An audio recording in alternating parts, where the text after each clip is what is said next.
Comenzamos nuestra octava charla, la pudiéramos titular, yo creo quizás lo más expresivo, pues damos la vida junto a Él. Este sería un poquito el título de esta charla, de esta conferencia. El Señor poseía una personalidad sumamente rica, ¿verdad? Y para poder expresarla, pues Jesús se servía de metáforas. Por eso decía, yo soy el camino, yo soy la vid, yo soy la puerta, yo soy la verdad. Y una de las autodefiniciones de Jesús es cuando dice él, yo soy la vida. Yo he venido para que tengáis vida y la tengáis no de una manera raquítica, sino en abundancia. Propios de Dios, por tanto, dar vida. Dios, que es amor y nada más que amor, es también el manantial de toda vida. Dios es como, yo diría, como un volcán, ¿verdad? Un volcán que va echando lava, pues ese volcán de Dios, de ahí han salido millones y millones de seres que son los que pueblan el universo, el cosmos. Y Dios es feliz. ¿Por qué? Porque lo propio de Dios sabemos que es darse, o sea, Dios en realidad, el ADN de Dios es comunicarse a los demás, darse a los demás. Y por eso, ¿qué es el cosmos? Pues es un poco Dios que quiere que su felicidad no quedársela solo él, sino hacer a otros seres partícipes de la existencia. Y es ese volcán que va haciendo, pues todo diríamos, va saliendo de él el cosmos, las plantas, los árboles, por así de una manera como gráfica, ¿no? Es manantial de vida. Uno de los salmos más bellos que tenemos en el Salterio es precisamente el Salmo 104, que es un himno a Dios creador y comienza con una invitación. Dice, bendice alma mía al Señor, Dios mío, qué grande eres. Te vistes de belleza y majestad, la luz te envuelve como un manto. Y el salmista va contemplando la acción de Dios, primero en las estrellas, luego va bajando a la tierra, las montañas, los ríos, todo eso va como saliendo, diríamos, de las manos de Dios, los peces del mar, los animales, las plantas. Dios es ciertamente nuestro gran bienhechor. Si existimos es porque Él existe. Nosotros dependemos de Él, o sea, Él nos ha creado. Por eso el místico franciscano Fray Diego de Estella, precioso del siglo XVI, que tiene unas obras pues muy bonitas, como todos los místicos que conocen a Dios por experiencia, dice él, Fray Diego de Estella, una de sus obras, dice, ninguna cosa hay más justa, más útil, ni más saludable, ni dulce, que amar el hombre a aquel de quien recibió todo el ser y la conservación que tiene. Abre tus ojos y mira el universo, los cielos, la tierra, el aire y todos los elementos y criaturas, que todos te sirven. Recibes el beneficio y no conoces a quien te lo da. Y dialogando con Dios, exclama este mismo místico, Fray Diego de Estella, tú, Señor mío, ¿qué tienes que no me hayas dado? Dándote a ti mismo, me diste conmigo todos los bienes. Dios de mi corazón, dulzura de mi vida, hambre de mis ojos, ¿cómo no amaré a tan noble bienhechor viéndome tan cercado de sus dones? Pues amor, que es se paga con amor, lo de la famosa frase que hemos comentado el otro día en la alta conferencia de Santa Teresa de Jesús, amor se paga con amor. Lo que nos impulsa a tener trato con el Señor y tener la misma actitud que Él tiene con nosotros, esa actitud de agradecimiento, San Ignacio, cuando hace los ejercicios, después de que ha considerado toda la vida de Cristo y ha visto lo grande que es Dios, cómo se ha volcado en Él, termina ese mes de ejercicios, que son un tiempo muy fuerte de trato con Dios, termina ese tiempo con una oración muy clásica, muy conocida por mucha gente, que es Tomad, Señor, y recibí toda mi libertad, mi memoria, mi entendimiento. Tú me has dado todo, pues yo me entrego totalmente a ti. Amor saca amor, que decía Santa Teresa. Es la correspondencia. Siendo Cristo el manantial de vida, unirse a Él lleva consigo dar la vida por los demás, como lo hizo Él, ¿verdad? Porque siempre mejor es dar que recibir, decía el Señor. Nosotros que hemos recibido de Dios todo lo que somos, todo lo que tenemos, estamos hechos a imagen y semejanza de Dios. Luego lograremos la perfección de nuestra vida siendo como Dios, es decir, dándonos a los demás, no solamente a Dios, del que he recibido todo, sino que Dios me va a decir, ahora date también a tus hermanos. Sabernos amados por Dios no solo nos dignifica, sino que nos hace capaces de responder a tanto bien recibido. No podemos dar vida a los demás sino en sintonía con el Señor. Qué preciosas figuras encontramos en la Biblia repletas de disponibilidad para secundar los planes de Dios. Tenemos, por ejemplo, a Abraham, el profeta Samuel, el rey David y sobre todo María, que le dice a Dios, el Señor le expone el plan, vengo a ti por si quieres ser madre de mi hijo que se va a encarnar. Y Dios la pide permiso a la Virgen. Y la Virgen es cuando tiene esa frase tan bonita, Señor, aquí está la esclavita, que se haga en mí según lo que tú quieres. Esa docilidad maravillosa. La unión con Cristo que pretendemos nos conduce a dar nuestra vida, en primer lugar, dársela a Dios, mediante esa actitud de disponibilidad, como la Virgen María. Y en segundo lugar, dar la vida a nuestros hermanos. Lo vemos plasmado en la vida de los santos. La Madre Maravillas decía a Dios, y está puesto si un día venís a Madrid, en el Cerro de los Ángeles, ahí veréis el altar de la Madre Maravillas, como pone estas tres frases. Señor, lo que quieras, Señor, como quieras, y Señor, cuando quieras, ¿verdad? El Padre Rubio, pues algo parecido, ¿verdad? Ese amor a Dios está en la disponibilidad, y él decía esa frase famosa que es la que le hizo santo, hacer lo que Dios quiere y querer lo que Dios hace. Estos santos dan su vida a Dios y vemos cómo los dos dan la vida a los hermanos. El Padre Rubio se mató por los pobres de Madrid. La Madre Maravillas hizo también preciosas obras dentro del Carmelo por los demás. Pues esa disponibilidad para darnos al prójimo tiene, evidentemente, hay dos enemigos que a veces nos vencen, que son el egoísmo y la comodidad. Es preciso emprender una lucha sin cuartel contra estos dos enemigos. Si queremos dar vida, hay que desligarnos de todo aquello que hace de nosotros el centro. Una persona egoísta solamente piensa en ella misma. Si yo quiero darme a los demás, pues tengo que olvidarme en parte de mí mismo. Jesús nunca se centró en sí, sino en el querer de Dios Padre. Yo, como decía Jesús, no he venido a hacer mi voluntad, sino a la voluntad del que me ha enviado. Unir nuestra vida a la de Cristo nos lleva a dar la vida por los demás como Él lo hizo. Yo he venido para que tengan vida. Alguno dirá, bueno, pues mi vida al fin y al cabo es poquita cosa, ¿qué pinto yo? Mi vida es irrelevante, siempre lo mismo, hoy como ayer, mañana como hoy. Nos olvidamos de que nuestra vida, por pobre que sea, siempre puede ser útil a alguien, siempre. Lo que da peso y densidad a la vida no es tanto lo que hacemos, sino el amor que ponemos en ello.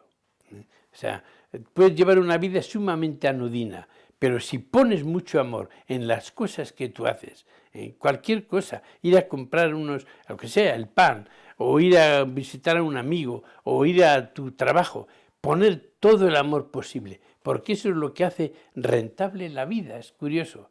Y de hecho, por ejemplo, en San Juan de la Cruz, pues cae en la cuenta de eso y por eso escribe, dice, más bien, dice él, hacia la Iglesia de Jesucristo, un poquito de amor puro, que todo el trabajo de los misioneros juntos si va sin ese amor. O sea, lo que da calidad a la vida es precisamente esto, el amor que ponemos en ella. Para aprender a dar vida, nos inspiramos y nos alimentamos, sobre todo como es natural, en la celebración de la Eucaristía. En ella reconocemos la ofrenda perfecta que Cristo hace de sí al Padre. ¿Qué hace Cristo en nuestras misas sino un donarse al Padre en plena entrega de sí mismo por todos nosotros? Se ha dicho que en San Juan, donde no aparece, como veis, la institución de la Eucaristía. Es curioso, ¿verdad? San Juan, que está con Jesús en la última cena y recostado sobre su pecho, y sin embargo no cuenta la institución de la Eucaristía, pero sí que cuenta el lavatorio de los pies. Y dicen los teólogos, y con toda razón, que San Juan en realidad está contando la Eucaristía. ¿Por qué? Porque ¿qué es la Eucaristía? La Eucaristía es Dios que se nos entrega, y Jesús se entrega de dos maneras, una en forma de pan y otra en forma de esclavo que está lavando los pies de los apóstoles. Hermosamente dice el Papa Francisco en la encíclica Evangelii Gaudium, dice: la vida se acrecienta dándola y se debilita en el aislamiento y la comodidad. De hecho, los que más disfrutan de la vida son los que dejan la seguridad de la orilla y se apasionan en la misión de comunicar vida a los demás. Descubrimos aquí otra ley de la realidad, que la vida se alcanza y madura a medida que se la entrega para dar vida a otros. Dios viene a darnos vida, pues la mejor manera de dar vida es darla a otros. Animémonos, por tanto, a responder y a dar vida en derredor nuestro. Alegría, bondad, responsabilidad, comprensión, todo eso es vida, y vida de la buena, vida evangélica. Seamos dadores de vida como Jesús, que dijo: yo he venido a dar vida. Un hermoso ejemplo de vida lo ofreció el almirante Gastón de Sonís. Este es un caso muy bonito, ¿verdad? Gastón de Sonís fue almirante de la Armada Española, tenía un genio de 1000 demonios. Pero por otro lado era un hombre buenísimo, todos los días iba a misa, todos los días comulgaba, pero tenía un genio, un temperamento fuertísimo. Entonces, por lo visto, uno de los marineros un día se atrevió a decirle, con un poco de miedo, mire, almirante, tenemos una duda entre nosotros, y es que no comprendemos cómo, siendo usted tan bueno, porque lo es, sin embargo, a veces le tenemos un poco de miedo. ¿Y esto por qué? Pues porque, claro, le vemos que comulga, y cuando en ocasiones le vemos también tan alterado, y dice el almirante Gastón de Sonís, dice: tienes razón, muchacho, tengo a veces un genio muy grande, pero mira, te digo esto, si yo comulgo es precisamente para dominar este genio que veo que me está haciendo daño.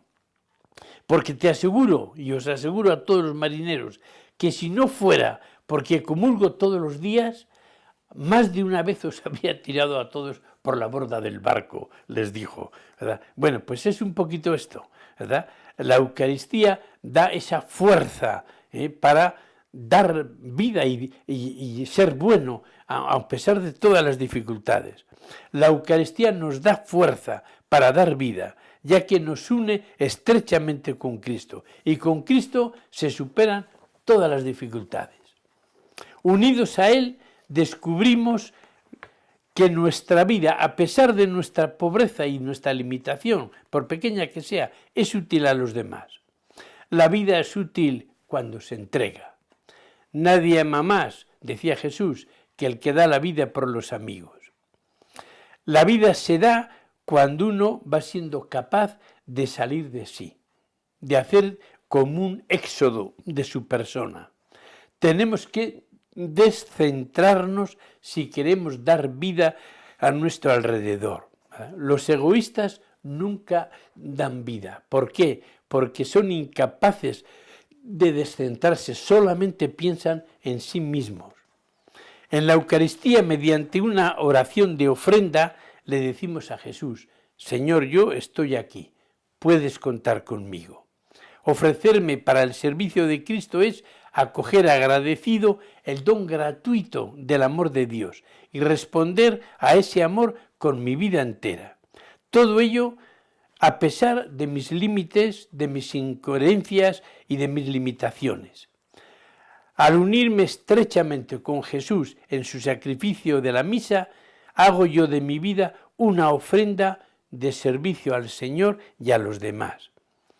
Y es hermoso vivir nuestra vida en clave de ofrenda. Así lo hizo una modista belga, ¿verdad? Había un misionero en la India, el padre Livens, y está ya en la India y recibe todos los meses una cierta cantidad de dinero de alguien desconocido para él, ¿verdad? Para poder seguir con sus estudios. Cuando termina la carrera, hay un momento en que viene a Europa y a esa persona que le mandaba ese dinero, que él no conocía en absoluto, pues le dice que va a llegar a Bélgica en el barco y que va a estar una temporadita allí en Bélgica. Y llega el barco y entonces el padre Livens baja la escalerilla del barco y en el puerto ve un grupo de señoras casi como muy ricas, muy elegantes, y se iba a dirigir hacia ellas pensando que serían ellas las que le habían ido mandando ese dinero para poder formarse. Y resulta que según va hacia allá, viene una señora pobrecina, sencilla, y le dice: ¿es usted el padre Livens? Sí. Pues es que yo soy la que tenía ganas, me ha escrito, ¿verdad? Y tenía ganas de venir aquí a saludarle. Yo soy la que le he ido mandando este dinero para que usted pudiera estudiar. Y resulta que esa señora sencilla, era pues una modista que con lo que ella ganaba quitando su alimentación, lo demás lo dedicó a este misionero, que ella tampoco le conocía, ¿verdad? A fondo perdido. Bueno, pues esto es lo bonito, ¿verdad? Una persona totalmente descentrada de sí misma, no se busca a sí misma. Conozco, pues allí le envío este dinero. Jesús vivió su vida también pues en esta clave, totalmente, ¿verdad? Esta es la ofrenda eucarística. Estamos nosotros llamados a entrar en el mismo itinerario que recorrió Jesús. Esto supone en nosotros un combate espiritual, cierto que sí. Decimos que el egoísmo es nuestro mayor enemigo y ir dominando el egoísmo nos cuesta, pero vale la pena. Jesús nos anima a hacerlo diciendo: mirad, yo he vencido al mundo y tú también vencerás si te metes por mi camino. Experimentaremos dificultades, contradicciones, tenemos que contar con ellas ya de antemano. Pero la promesa de Jesús está clara: yo estoy con vosotros, llenaros de fortaleza, que no estáis solos. Siempre he dicho que sin Cristo una telaraña muchas veces se nos hace una muralla, pero con Cristo hasta una muralla se hace una telaraña, porque Él nos da la fuerza para vencer. Todo lo puedo en aquel que me conforta, decía San Pablo cuando tenía dificultades, lo puedo todo con Él. Nuestra vida es valiosa cuando es una vida entregada, ¿verdad? No importa el qué, sino el cómo. Cualquier vida, aun la de un encarcelado, la de un enfermo crónico, a una persona que está en una silla de ruedas, es valiosa, como hemos dicho, si está empapada en el amor a Dios y a los demás. Porque lo que da peso a nuestra vida es el amor que ponemos en ella. Y aquí sí que la Escritura nos da un caso muy bonito en el Antiguo Testamento. Sabéis que el año 586 a.C. Fue conquistada Jerusalén. Entonces envían todos al destierro y están en el destierro allá en Babilonia. Y estando en el destierro, pues el rey Baltasar da un gran banquete. Habían robado todos los vasos sagrados de oro y de plata del templo de Jerusalén y los habían llevado a Babilonia. Y el rey Baltasar daba un gran banquete, sacaron todos aquellos vasos sagrados y están en medio de todas sus concubinas y toda la corte, y de repente, lo dice la escritura, que en la pared pues apareció una mano invisible que escribió estas 3 palabras, Mane, Tecel, Fares. Claro, el rey se quedó lívido y todos los demás. ¿Qué significa esto? Y enseguida manda a llamar a los adivinos. Nadie sabe qué significan aquellas palabras. Y hay uno que le dice al rey, pues entre estos deportados de Jerusalén ha venido un muchachito de unos 14, 15 años que se llama Daniel y tiene el don de profecía. A lo mejor él puede descubrir lo que significan estas palabras y le manda a llamar y le dice, mira, le da un gran collar de oro macizo, y Daniel lo rehúsa, no necesito oro, pues te voy la mitad de mi reino si me descifras esto, tampoco necesito la mitad de su reino, pero sí le voy a decir a su majestad lo que significan estas palabras. Y le dice, Mane, tu vida ha sido puesta en la balanza, Tecel se la ha pesado, Fares se la ha hallado falta de peso. Por eso esta noche morirás. Y es cuando, precisamente, esa noche es cuando entra Ciro, ¿verdad? Y mata, muere el rey Baltasar. Bueno, pues quiero decir esto, que la vida tiene peso si hay mucho amor. Y si no tiene amor, aunque hagas maravillas, pues es una vida en el fondo vacía. Se le ha encontrado falta de peso. Es el amor lo que hace que la vida sea densa.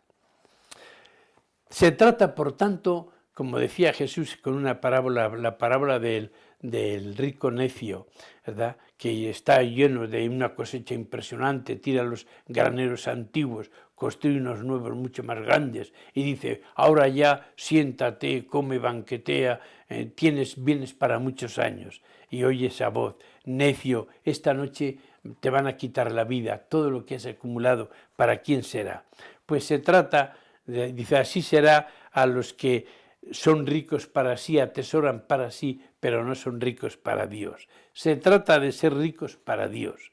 Y la manera de alcanzar esto es sencillamente nuestra unión con Jesucristo. Solo metidos en Jesucristo es como somos agradables al Padre. Nuestras pequeñas obras, al estar como incrustadas en Cristo por la unión que con Él tenemos por la gracia, son enormemente valiosas para Dios, porque están incrustadas en su Hijo Jesús. Y es precisamente en la misa donde nuestra unión con Cristo se hace como más espesa. En la meditación sobre el reino de Cristo dirá San Ignacio a los ejercitantes, todos los que tuvieren juicio y razón ofrecerán sus personas al trabajo. Y es la oración del ofrecimiento de obras, la frase dentro de esa oración tan bonita que tenemos para ofrecer las obras al día, hay una frase que es clave, que es cuando dice, yo Jesús me ofrezco contigo al Padre en tu santo sacrificio del altar. Es decir, yo siempre metido contigo, porque entonces es cuando toma precio mi vida. Para la Madre Teresa de Jesús Ortega, que es la fundadora de los monasterios de la Madre de Dios, vida y unión con Jesús forman una única y sola realidad. Por eso escribe un párrafo precioso que os quiero leer. Dice, nuestra vida, Señor, es tu vida. Cuando el sacerdote consagra por las mañanas en la patena sacrosanta, nos hace a nosotros tú también. Nos consagra cuando a ti te hace pan, a nosotros contigo nos hace pan. Cuando a ti te reparte, a nosotros contigo nos reparte. Después de nuestras misas ya somos pan de Cristo, en ofertorio permanente. Pan tuyo, pan para todos. Por eso no quedan derechos personales. Cada misa viene a realizar un nuevo despojo, una nueva entrega. Algo muere y algo empieza a vivir después del sacrificio de cada mañana. A través de la misa, la vida se convierte en un gran ofertorio de amor. Pues en la misa es donde hacemos realidad lo que San Pablo les pide a los romanos, ¿no? En aquella carta que les escribe poco antes de ir a Roma, dice: les ruego por la misericordia de Dios que os presentéis vosotros mismos como una ofrenda viva. ¿Verdad? Esto es, queremos ofrecer la vida, donde el gran momento es la Eucaristía. Ponte en la patena y decir: Señor, aquí me tienes. Acercarnos al sufrimiento del mundo como Jesús es acercarnos también de un modo especial al mundo de los pobres, ese mundo de las periferias de que habla el Papa Francisco, donde el dolor pues alcanza cotas a veces elevadísimas. Responder al llamamiento de Cristo nos puede parecer en ocasiones hasta algo romántico, pero no olvidemos que ese llamamiento de Cristo siempre entraña algo de cruz. Aprender a amar, a desprenderse de uno mismo y a ofrecer la propia vida no se puede hacer sin pasar antes por el camino de la cruz. Concluimos esta charla. Para dar vida necesitamos estar muy unidos a Cristo, ya que Él es el manantial de toda vida y la vida misma. ¿Dónde podríamos unirnos más estrechamente con el Señor, digo yo, que en el sacrificio de la misa? Por eso, la misa es para vosotras, las adoradoras presenciales, es como el diamante estrella de vuestra espiritualidad. Del altar partes hacia el prójimo, porque Jesús te dice: vete y evangeliza, has estado conmigo, ahora vete a dar la buena nueva a los demás. Dicen que una imagen vale más que 1000 palabras y con una imagen quiero terminar. Sucedió en Francia en el año 1904. Es cuando el Estado francés, sabéis, quita a todos los religiosos y religiosas de las obras y viene la laicización del Estado francés, totalmente laico. Entonces, ¿qué sucede? Que en un hospital, concretamente el hospital de Lille, en Francia, grandísimo, lo regentaban las hijas de la caridad. Y una vez que ha entrado en vigor esta orden del Congreso francés, pues entonces tienen que dejar el hospital las religiosas. Vienen el alcalde y los concejales a tomar posesión del hospital. Y la religiosa, la superiora, baja a la portería para entregar las llaves. ¿Bien? Y estando hablando, pues claro, les va enseñando como es natural el hospital que van a regentar ellos, un hospital enorme, cantidad de salas, enfermos cancerosos, tuberculosos, enfermos dementes, le va pasando por todas las salas. Y al final del recorrido, tanto el alcalde como los concejales pues estaban ya un poco mareados. Y al darle las llaves, pues le pregunta el alcalde a la superiora, y dice: por cierto, ¿cuántos años lleva usted aquí? Y dice ella: pues va a hacer 40 años. ¿40 años aquí? ¿Y cómo ha podido resistir usted aquí 40 años? Respuesta de la religiosa: he comulgado todos los días. Ahí está el secreto, ¿verdad? La fuerza de Cristo para dar vida a aquellos pobres enfermos un día y otro día. He comulgado todos los días. Pues bien, si nosotros amamos la Eucaristía, participamos en ella, como es nuestra espiritualidad, yo os aseguro que seremos capaces de dar vida a todos los que el Señor ponga en nuestro entorno, sean enfermos o sean sanos. Daremos vida, pero para eso tenemos que llenarnos nosotros de vida y el manantial es la Eucaristía, eso que es nuestro diamante estrella, el de las adoradoras presenciales, la misa y la adoración por la noche. Ahí tenéis el secreto, estar muy cerquita de la Eucaristía y daréis vida.